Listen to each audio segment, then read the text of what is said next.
Assalamualaikum warahmatullahi wabarakatuh.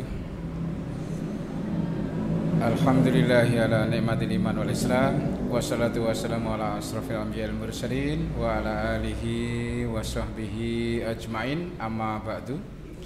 Para jamaah sekalian rahimakumullah, marilah kajian kita pada sore hari ini kita awali dengan sama-sama membaca basmalah. Bismillahirrahmanirrahim. Pada malam hari ini kita akan lanjutkan tema kita kemarin yang baru sampai nomor 1, yaitu tentang ketajaman mata hati. Kita akan menguji apakah hati kita ini betul-betul sudah tajam setelah diasah sekian kali kita melakukan kajian demi kajian. Bagaimana itu kita mengujinya, yaitu dengan cara kita mengungkap yang tersembunyi di balik setiap keindahan itu.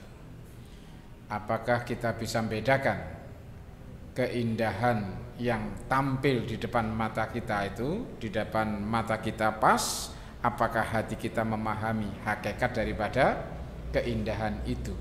Ya, para jamaah sekalian. Yang pertama adalah tentang indahnya kehidupan dunia. Kita sudah mengkaji ini, maka saya akan lewati dengan cepat ini. Yang pertama, indahnya kehidupan dunia ini sengaja oleh Allah dijadikan orang-orang yang kafir itu memandang indah. Jadi kehidupan dunia ini menjadi indah, ya, kehidupannya.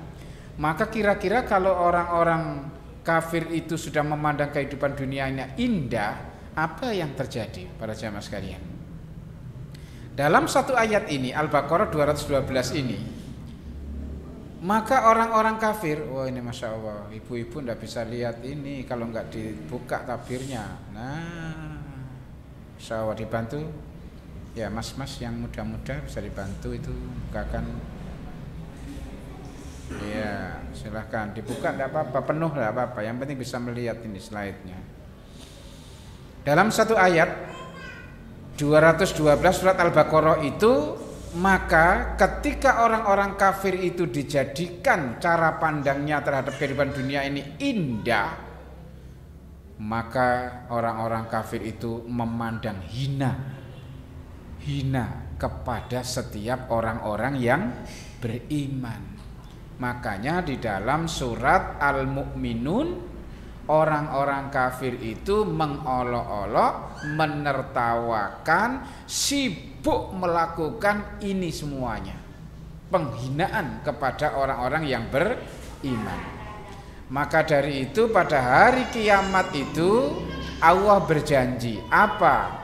Kami balas orang-orang mukmin itu atas kesabarannya dihina, diolok-olok, dihinakan, yaitu dengan apa? Kata-kata ulaika humul faizun. Yang menang itu bukan yang mengolok-olok, bukan yang menghina, bukan yang menertawakan, tapi yang dihina, yang diolok-olok itu justru yang menang. Karena dia tetap beriman dan menjalani sabar. Ya, tetap sabar, diolok-olok sama orang beriman itu. Maka dari itu kalau kita mendengar misalnya kasus ada orang nutup aurat, bajunya syar'i, kemudian dibilang jadul-jadul gitu ya. Zaman sudah modern seperti ini kok masih pakai pakaian yang seperti itu. Ya sabarlah. Tetap pegang imannya. Ya, sing sabar. Zaman seperti sekarang anak muda kok nggak bisa nyanyi, kok bisanya hanya ngaji. Sabar para jemaah sekalian, sabar ya. Karena itu kompetisi yang ada di sekolah-sekolah kadang memang membuka ruang untuk kompetisi karaokean, lomba nyanyi. Nah anak ini tidak bisa nyanyi sama sekali, satu lirik lagu pun tidak bisa. Ya. Maka diajak sana, diajak sini dan lain sebagainya gitu ya para jamaah sekalian. Maka kita sebagai orang tua harus mengajarkan kepada anak kita untuk tetap sabar. Innallaha ma'as sabirin. Allah itu beserta orang-orang yang sabar. Ya, saya lanjutkan para jamaah sekalian. Ketika kehidupan dunia ini dipandang indah oleh orang-orang kafir, karena yang menjadikan indah adalah Allah, maka yang terjadi adalah ini. Nggih, matur nuwun. Dunia lantas dijadikan tujuan hidupnya. Kenapa? Indah. Ingin dimiliki, ingin dikuasai, ingin terus dinikmati para jamaah sekalian. Kalau perlu turun temurun ini. Ya. Jadi abdud dinar. Abdud dinar itu bahasa hadisnya, bahasa Jawanya itu kedunyan gitu ya. Ya, selalu menikmati kehidupan dunia ini. Maka jadi itu kadang-kadang prinsip hidupnya itu selalu apa? Ya, keluar dari mulutnya, hidup ini adalah untuk kerja dan kerja. Prinsipnya kerja. Ya, pada jamaah sekalian. Jadi siang dan malam orang itu mencari harta duniawi. Kenapa? Karena untuk menikmati kehidupan dunia ini para jamaah sekalian. Ya, dunia malam, dunia siang sama-sama indahnya para jamaah sekalian.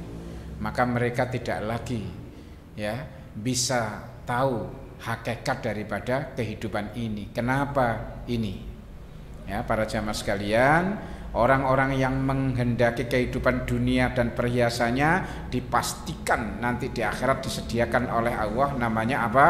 Neraka. Siapa yang menghendaki kehidupan dunia ini dengan segera, juga neraka jahanam disediakan. Tapi yang diminta, yang dicari dengan kerja mati-matian, pasti Allah berikan sempurna 100% para jemaah sekalian. Tidak dirugikan sedikit pun oleh Allah. Yang ingin korupsi 100 miliar diberikan 100 miliar. Ya, para jemaah sekalian. Tapi apa yang dikatakan Allah di sini, mereka itu nanti di akhirat tidak dapat apa-apa kecuali neraka. Para jemaah sekalian. Ya, target kehidupan dunia itu sampai puas dan merasa tentram hidupnya.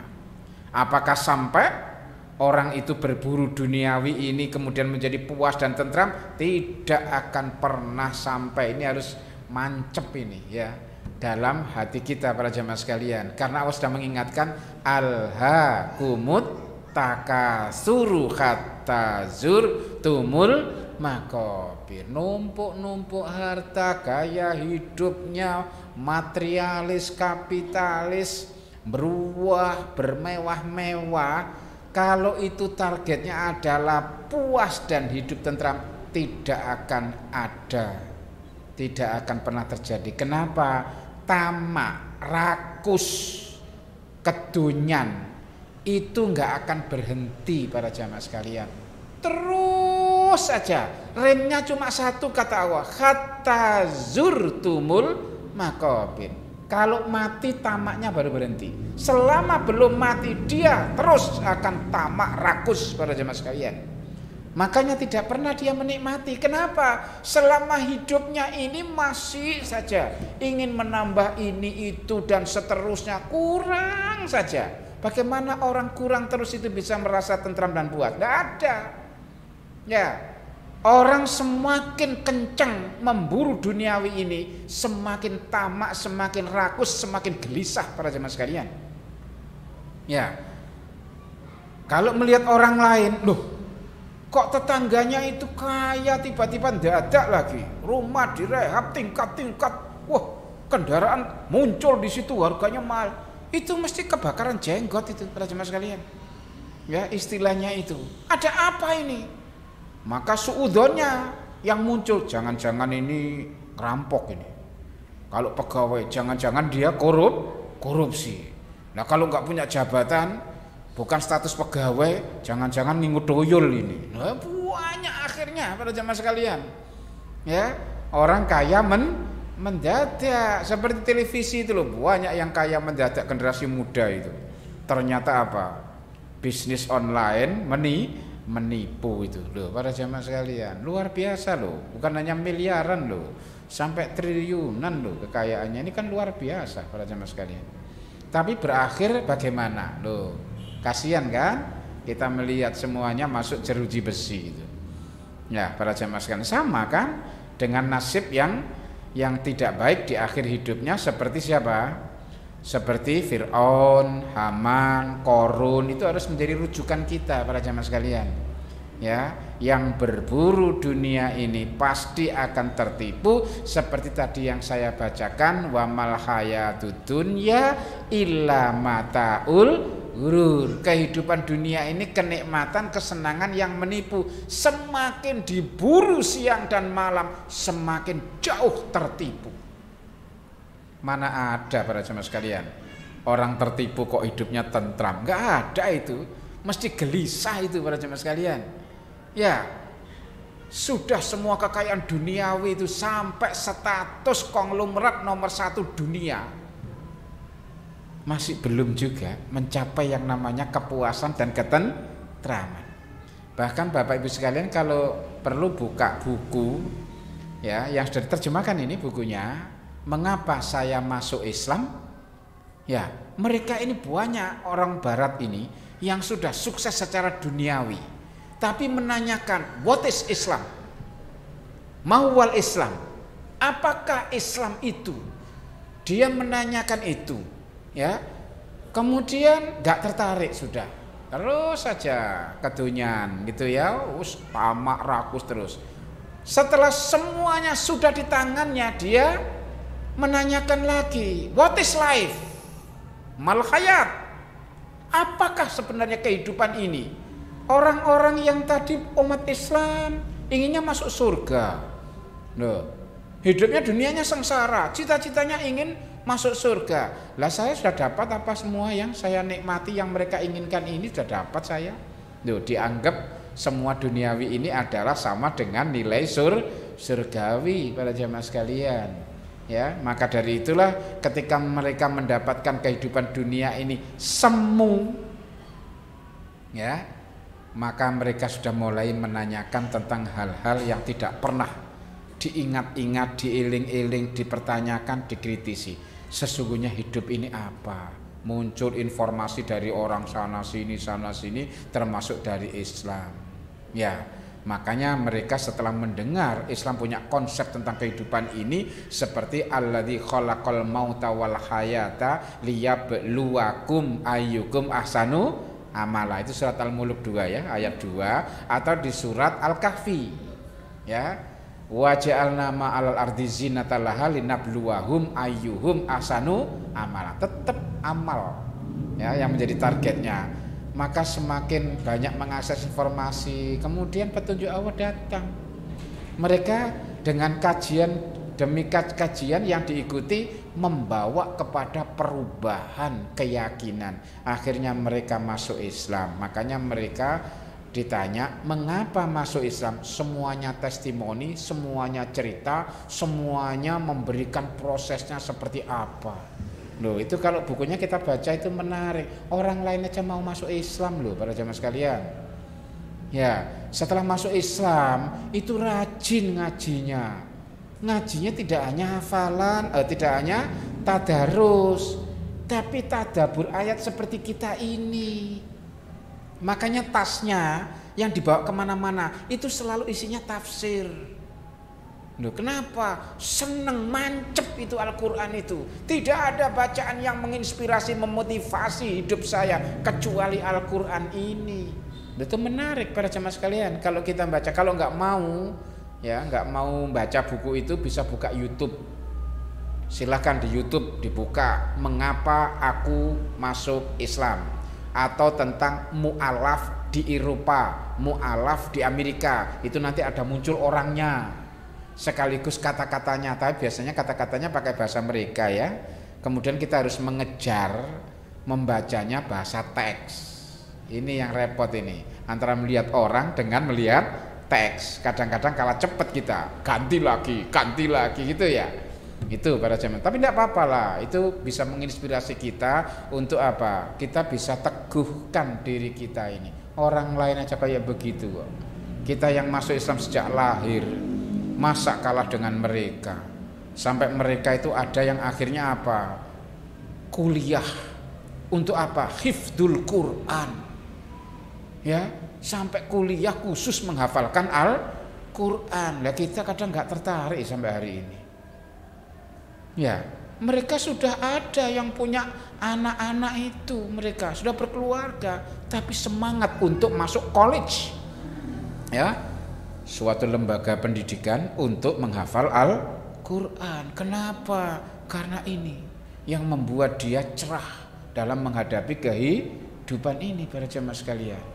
Kan banyak orang Islam itu antara mu'alaf dengan mukallaf itu kadang-kadang malah lebih baik yang mu'alaf, yang baru masuk Islam karena saintis, ilmu pengetahuan, karena penelitian, karena kajian demi kajian tentang religion, tentang agama ini. Begitu masuk Islam itu tambah mendalami Islam.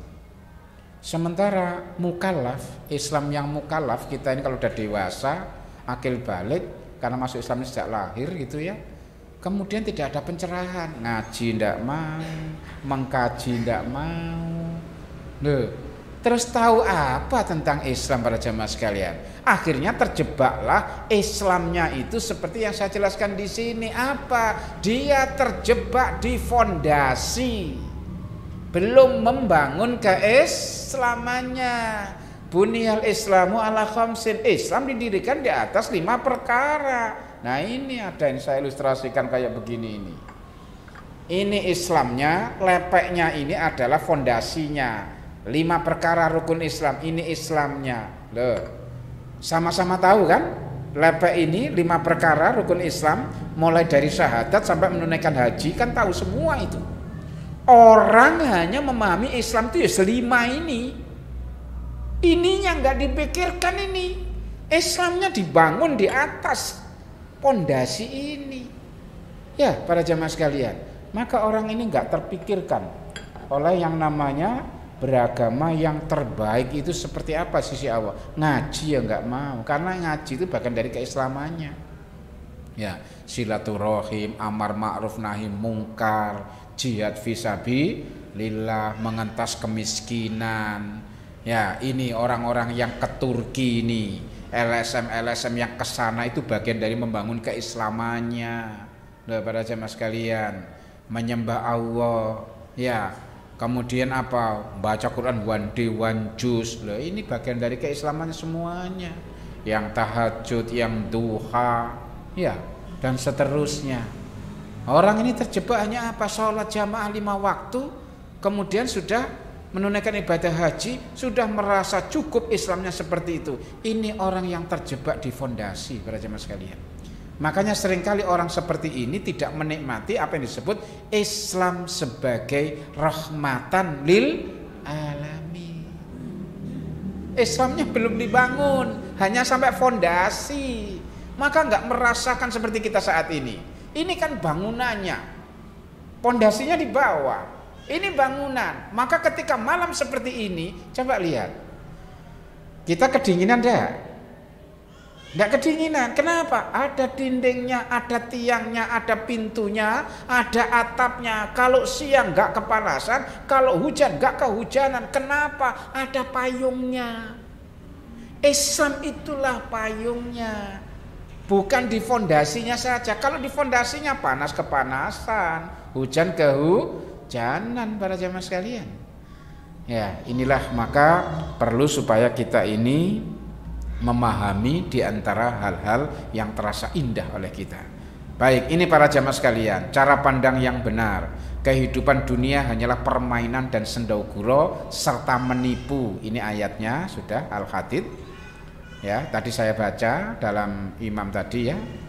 Kemudian kehidupan yang sesungguhnya adalah di akhirat, bukan di dunia. Nah, ini harus kita pahami, para jamaah sekalian. Target kita adalah akhirat, bukan dunia. Termasuk masa depan itu dunia loh, para jamaah sekalian. Sering orang membahasakan apa? Kerja keras, belajar yang rajin. Untuk apa? Masa depan. Setelah kita tanya, masa depan itu apa? Masa-masa dikala kita sudah tua. Itu bukan masa depan itu.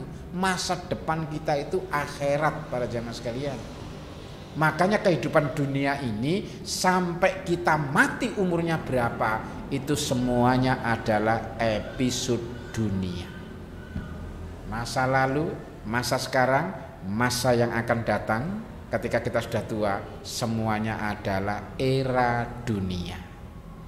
Ya, itu semuanya tinggal cerita nanti di akhirat, dan akhirat yang sekarang jadi cerita-cerita itu sekarang menjadi apa? Realitas di balik itu, para jamaah sekalian. Maka orang harus bisa ini, ya, untuk melakukan keseimbangan antara apa yang menjadi cerita dan apa yang akan menjadi realitas, para jamaah sekalian. Kemudian yang kedua, kita masuk sekarang ini, indahnya kesenangan hidup duniawi. Ya, hidup duniawi. Cara pandang ini semua manusia, ini yang menjadikan indah, cinta itu adalah Allah. Dijadikan indah pada pandangan manusia kecintaan kepada apa-apa yang dia ingini. Wanita-wanita yang suka wanita, koleksi wanita, gitu ya. Ada yang sampai punya istri nggak cukup satu, ingin punya 4. Ya, kadang nggak cukup 4 tapi punya simpanan yang lain. Loh ini. Kemudian cinta anak-anak, harta yang banyak, melimpah dari jenis emas, perak, bahkan ada kuda pilihan. Ya, kalau kuda ini bisa ditafsirkan juga dengan kendaraan, koleksi kendaraan, tidak hanya cukup mobil. Kadang orang itu sampai kekayaannya koleksi apa? Kapal pesiar. Silakan dibuka di YouTube. Ya, silakan buka di YouTube tentang raja-raja, Raja Brunei, Saudi Arabia, kemudian mungkin mana lagi, di Amerika, ya mungkin begitu ya, termasuk atau di Eropa. Lihat kekayaannya, nanti akan muncul di sana mobil yang harganya miliaran itu sekian jumlahnya, gitu ya. Kemudian rumah mewah di negara-negara lain sekian jumlahnya. Kapal, ya tahu kapal ya, kapal laut itu ya, kapal pesiar itu punya pribadi sekian. Pesawat terbang khusus, jet khusus sekian. Loh para jamaah sekalian, nggak akan berhenti, nggak akan berhenti, terus saja ingin. Apalagi ada produk yang terbaru. Itu kan mirip-mirip ibu-ibu ini. Kalau melihat produk Tupperware, apa yang terjadi? Mesti ingin punya. Ya, ini tahun ini punya Tupperware yang terbaru, seri ini. Tahun depan muncul lagi yang baru, beli lagi. Padahal yang kemarin itu loh masih ada dan belum digunakan. Apa jawabannya? Koleksi. Koleksi kok banyak sekali? Kan malu kalau banyak sekali. Akhirnya dijawab, ya ini untuk warisan anak-anakku nanti. Loh, anak-anak kita nanti ketika sudah besar menikah, Tupperware-nya modelnya terbaru. Nggak seperti yang kita itu. Seperti Magic Com, Magic Chair, kulkas kita wariskan ke anak kita sudah tahu. Anak kita itu lebih maju IT-nya. Ya tahu kulkas itu yang ngirit wattnya, harganya lebih murah, itu tahu anak kita. Kita ini jadul, tapi pikirannya baik. Ya apa? Ingin mewariskan, ya inilah yang aku mampu. Setelah dikasihkan anak, dia bilang, ini enggak saya pakai, kenapa? Wattnya tinggi. Akhirnya dia beli sendiri yang wattnya rendah. Loh ini loh para jamaah sekalian. Enggak usah dikoleksi-koleksi yang seperti itu sudah. Ya, karena setiap produk teknologi mesti selalu diperbarui. Kita pernah punya HP yang kita bangga-banggakan pada waktunya. Hanya 1 tahun seri yang terbarunya sudah keluar 2-3 macam. Akhirnya apa? HP kita langsung jadi jadul. 1 tahun kok jadul? Iya. Ya, produsen itu nggak bodoh. Lah kalau saya nggak cepet produk yang baru, nggak dapat keuntungan saya. Bikin aja berkala, setiap 4 bulan seri baru. Berarti 1 tahun 3 kali seri.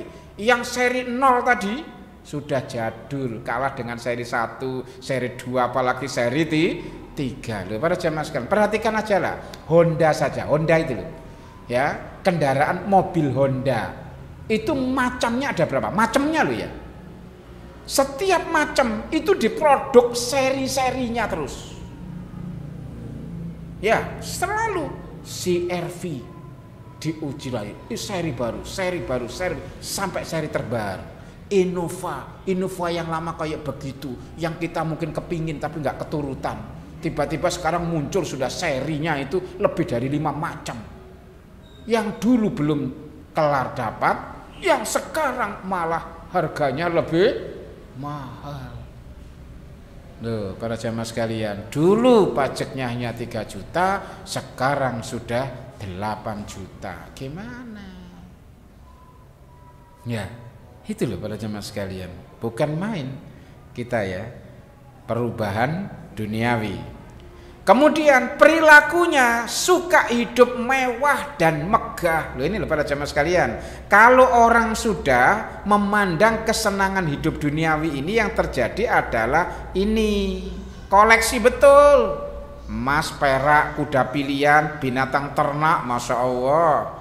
Ya, sawah ladang, rebutan tanah, lahan, area, bukan main itu.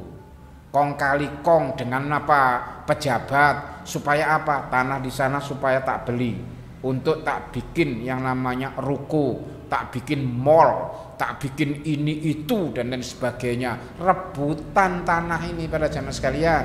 Lahan, hutan juga begitu. Ya, rebutan hutan itu pada jamaah sekalian. Ya, bahkan pulau itu loh rebutan. Ya semoga lah negara kita nggak menjual pulau-pulau itu. Ya hanya disewa lah untuk sekian tahun gitu ya. Tapi itu banyak peminatnya ternyata. Ya, sewa pulau, masya Allah. Sampai di Eropa itu ada orang punya pulau dan pulaunya dijadikan apa? Istana. Silakan buka di YouTube, nanti akan tahu itu. Pulau-pulau yang menjadi milik pribadi, yang di sana dibuat istana untuk keluarganya sendiri, termasuk kalau mati ya dikubur di pulau sana. Orang lain tidak bisa masuk ke sana. Itu wilayah tertutup, privasi seseorang yang kaya itu seperti itu. Jadi kalau ke sana itu pakai apa? Helikopter para jemaah sekalian. Masya Allah. Ya, seperti kita ini hanya mimpi aja seperti itu. Ya, di barat sudah menjadi kenyataan para jamaah sekalian. Ya, ini perilakunya apa? Suka hidup mewah dan megah-megah. Ini tadi surat apa? Ya, surat Takasur. Alhaakumut takasur, itu ketamakan, kerakusan tidak akan berhenti. Ya, sampai kalian masuk kubur, karena dipastikan orang yang seperti ini suka hidup mewah, suka hidup bermegah-megahan, pasti dia akan lalai kepada Allah. Orang kalau sudah lalai kepada Allah, akhirnya lalai segala-galanya para jamaah sekalian. Jadi jangan ditanya tentang beragama orang yang lalai ini. Yang tertipu kehidupan dunia ini pasti akan meremehkan urusan agama. Saya sering ya tayangkan ayatnya di surat Al-An'am ayat 70. Siapa saja yang tertipu kehidupan dunia pasti bermain-main dan sendauguro masalah agama. Yalah, kalau semua orang ngeritik saya nggak pernah jamaah di masjid, besok saya tak jamaah. Wow, kelihatannya terpaksa jamaah gitu ya. Tapi begitu sudah nggak dikritik orang, dia sudah libur lagi gitu ya. Jamaahnya nggak pernah ngaji gitu, gimana nanti itu? Masa disolati di masjid sini? Sampai ada orang yang kadang-kadang seloroh itu begini, oh nggak pernah mancing masjid kok disolati di masjid, ben disolati aja di rumahnya sendiri. Sampai ada loh paham-paham yang seperti begini ini di masyarakat para jamaah sekalian. Kenapa? Ya mungkin karena wawasan yang kurang luas. Selama dia muslim, mengaku muslim, meninggal ya, tempat sholat yang luas, yang nyaman ya di masjid. Dibawa ke masjid semuanya bisa nyaman sholatnya. Kalau di rumah bisa berapa kali menyolatinya, ya kan? apalagi rumahnya mungkin suci atau tidak diragukan, ya ke masjid lah, tempat yang suci. Meskipun nggak pernah mancing masjid nggak apa-apa lah, sekali-kali masuk masjid dalam bentuk apa? Jenazah. Waktu hidup hanya lewat saja depan masjid, ya masuk ke masjid ketika jadi jenazah, nggak apa-apa lah, kakinya 8, karena yang gotong kan 4 orang. Masuk 2 kaki nggak sanggup, ya pakai kaki 8 lah gitu.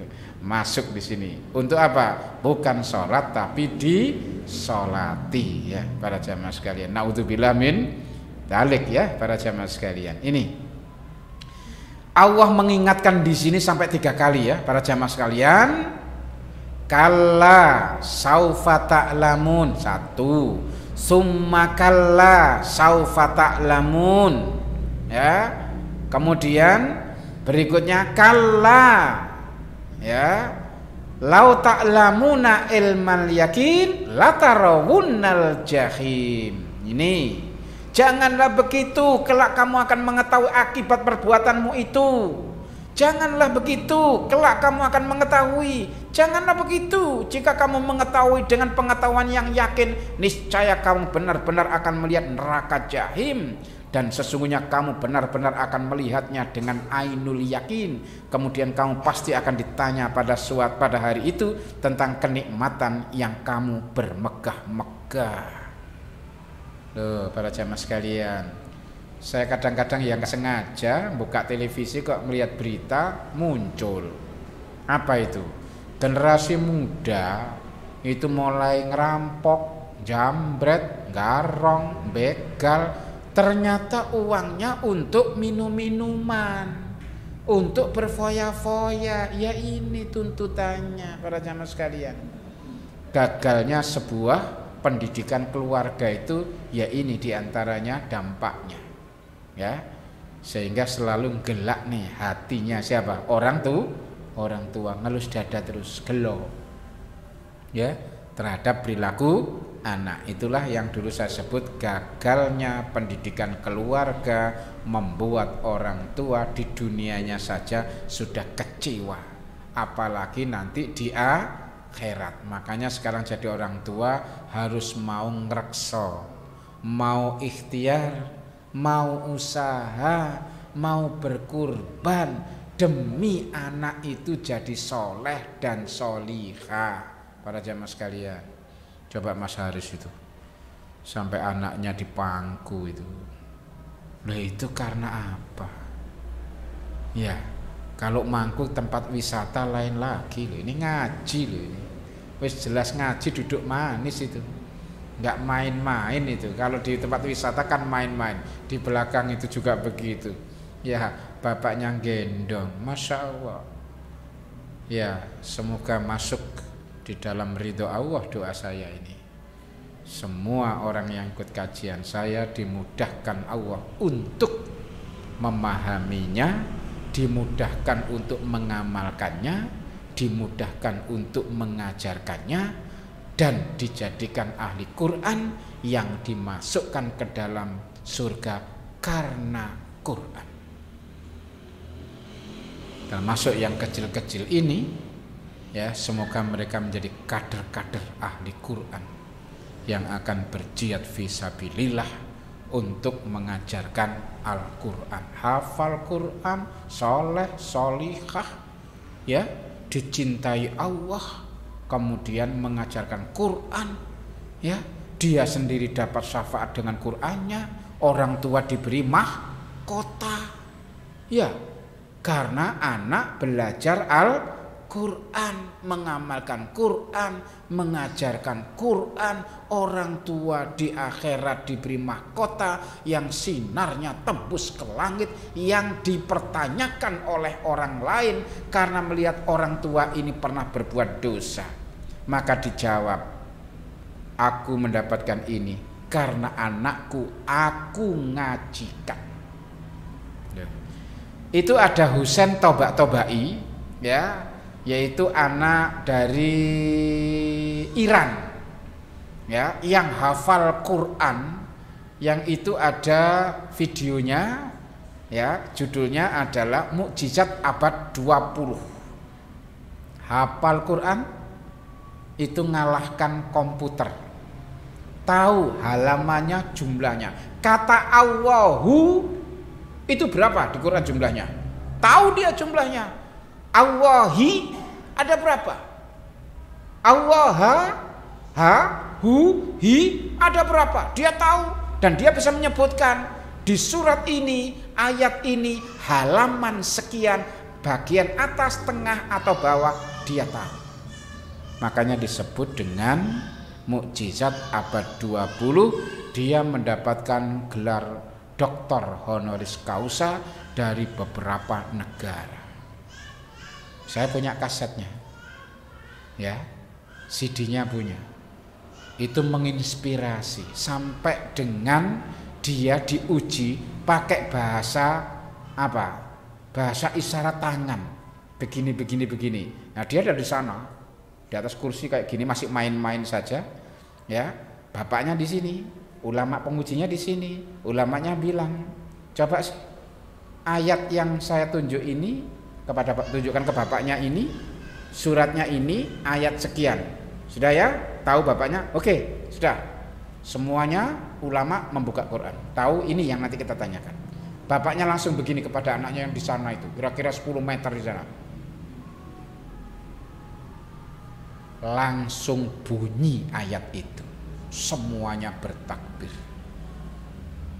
Makanya dia di usia 5 tahun itu, dia adalah orang pertama di dunia ini yang hafal Quran secara tematik dan mendapatkan gelar doktor honoris causa dari Saudi, dari Mesir, dari Iran sendiri, dari Inggris.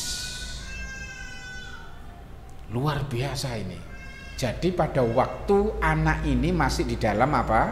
Di dalam kandungan, karena ayah ibunya hafal Quran, ngajari ngaji di rumahnya. Orang kampung itu loh.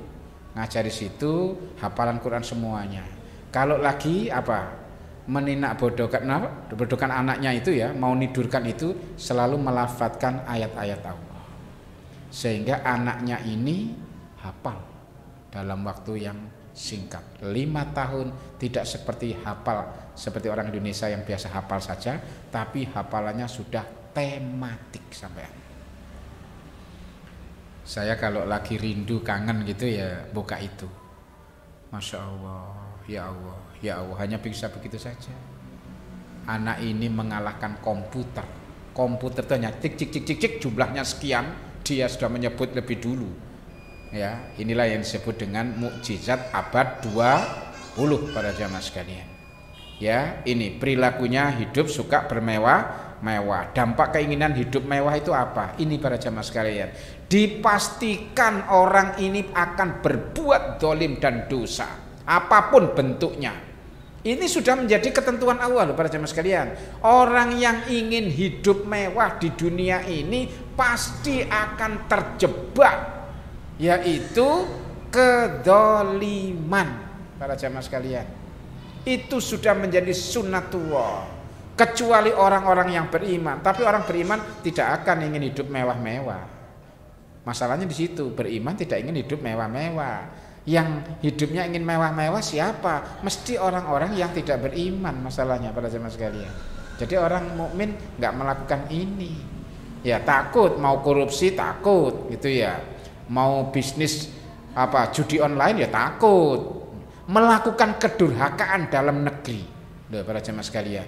Kedurhakaan dalam negeri.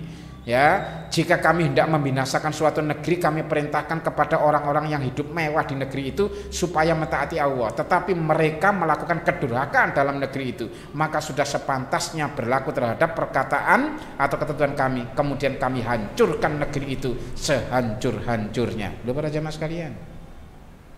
Ini pasti dia durhaka, dia ditimpa adab Allah, mengingkari ayat-ayat Allah, memilih mengikuti jejak nenek moyang daripada mengikuti Rasul, ya.